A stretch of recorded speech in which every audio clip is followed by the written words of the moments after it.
welcome back to my film and TV channel. We've got an ITVX series today, 4 episodes, nice and compact, that's what we like to see. Is it enough or is it too much? We'll soon know. This is put out by Studio Canal for ITVX. It's something that's called Playing Nice, and it first aired episode 1 on the 5th of January ITV1, but of course, if you like me, like to binge watch, just get over to ITVX, as long as you've got a newish machine to watch it on, because older machines won't play ITVX, but fortunately I'm more or less up to date now, so I'm doing okay. This is on SBS On Demand in Australia as well, if you fancy it. It's set in Cornwall, some great scenery. Yes, if you're familiar to Cornwall or not dissimilar, diffamiliar. Is that a word? Diffamiliar to Cornwall?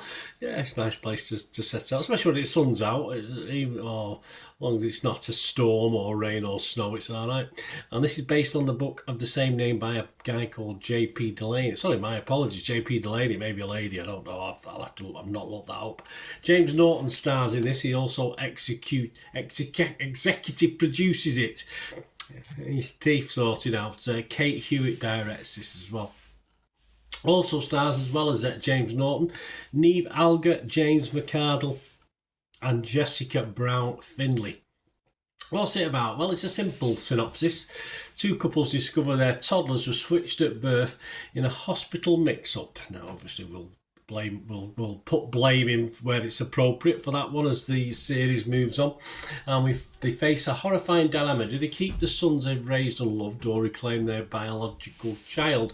At first it seems all 4 are agreed, but it wouldn't be a show, would it? It wouldn't be a thriller, would it, if all things went well? But it soon becomes clear that hidden motives are at play on both sides. Yes, not just one side. How far can each couple trust the real parents of their child, or even each other? We'll have to see, won't we? Filming locations include St Ives, nice, Padstow, very nice, Morgan, Porth Beach, and Parkhead, Cornwall. So anything you fancy on this, there you go, you know where to go. Right, my thoughts on this this series, as far as length is concerned, is possibly 1 episode too long, or they could have done better with it.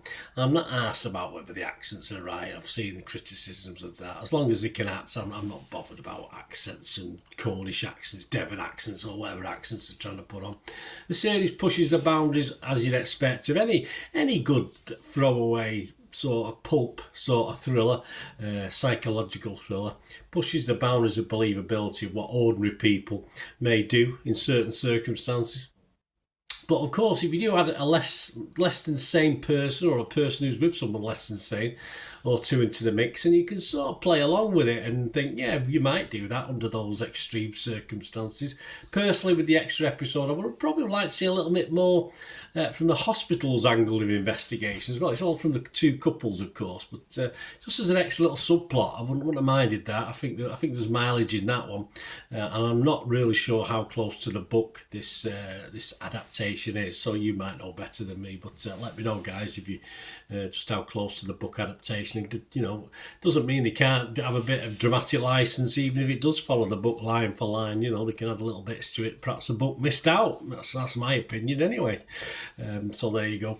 Cast, I think, is pretty much spot on. I like the cast, like even the kids, even the 2 lads within the constraints of what they're doing. Very likeable, and all the cast are likeable and unlikeable in the right situations, of course. And I think McArdle in this role is he's very good. I think he's made for it. I think he's made for this role. In another role it might not work, but for this role, yeah, I think he's the best of the bunch. But I do like the level of acting in this. I think it's all right, which I can't always say that about a lot of UK thrillers, dramas, etc. And the ending's an interesting one. It's satisfactory for me. Again, you've got to suspend belief a little bit around the events and how we get to our climax. But as simple entertainment, this for me sort of more or less hits the spot, although it didn't please everybody.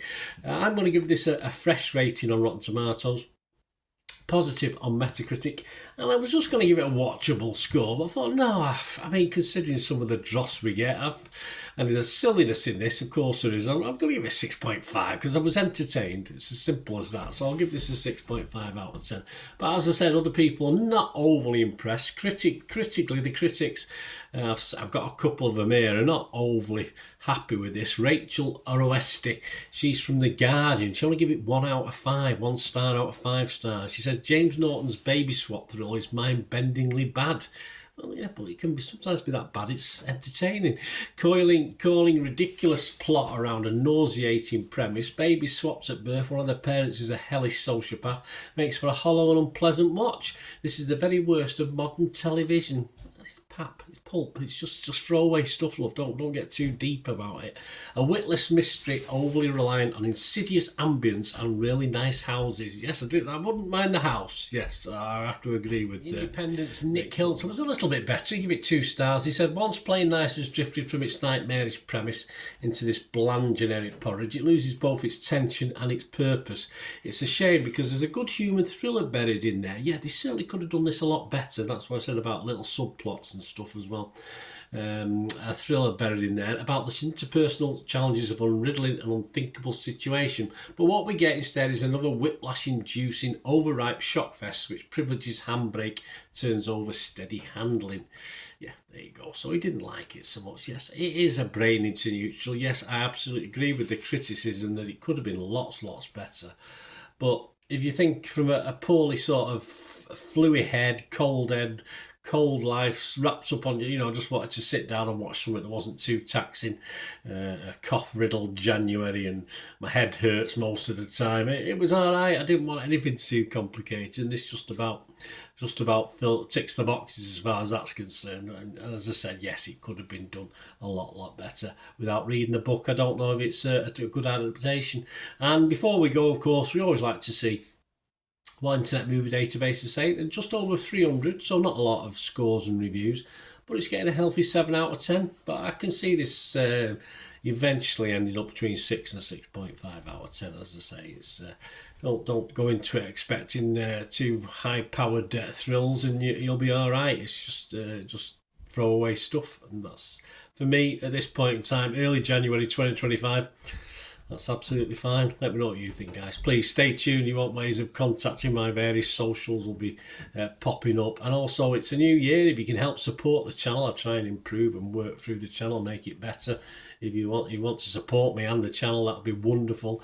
Just stay tuned for information on how you can do that. Right, a quick shout out before we go for my sponsors at the moment. PX6505. They've got a little eBay shop.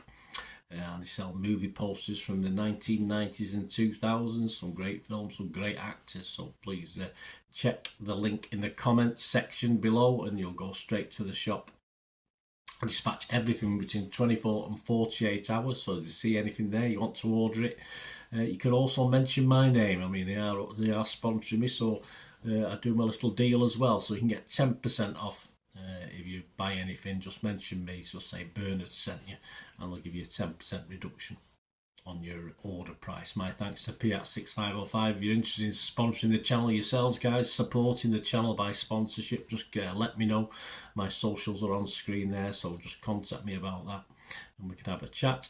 Other ways to help me out, guys, if you watch the ads, if the ads on this YouTube ads, that helps in a very little way, but it all helps. Watch the pennies and pounds look after themselves, they say, don't they? Or the pennies or the 10p's look after themselves. But if you watch the ads or follow the links on the ads as well, that's always a nice way to support the channel. If you sort of hang on for it, I've done that. I watched other people's and followed the ads, something I fancied, which does happen from time to time.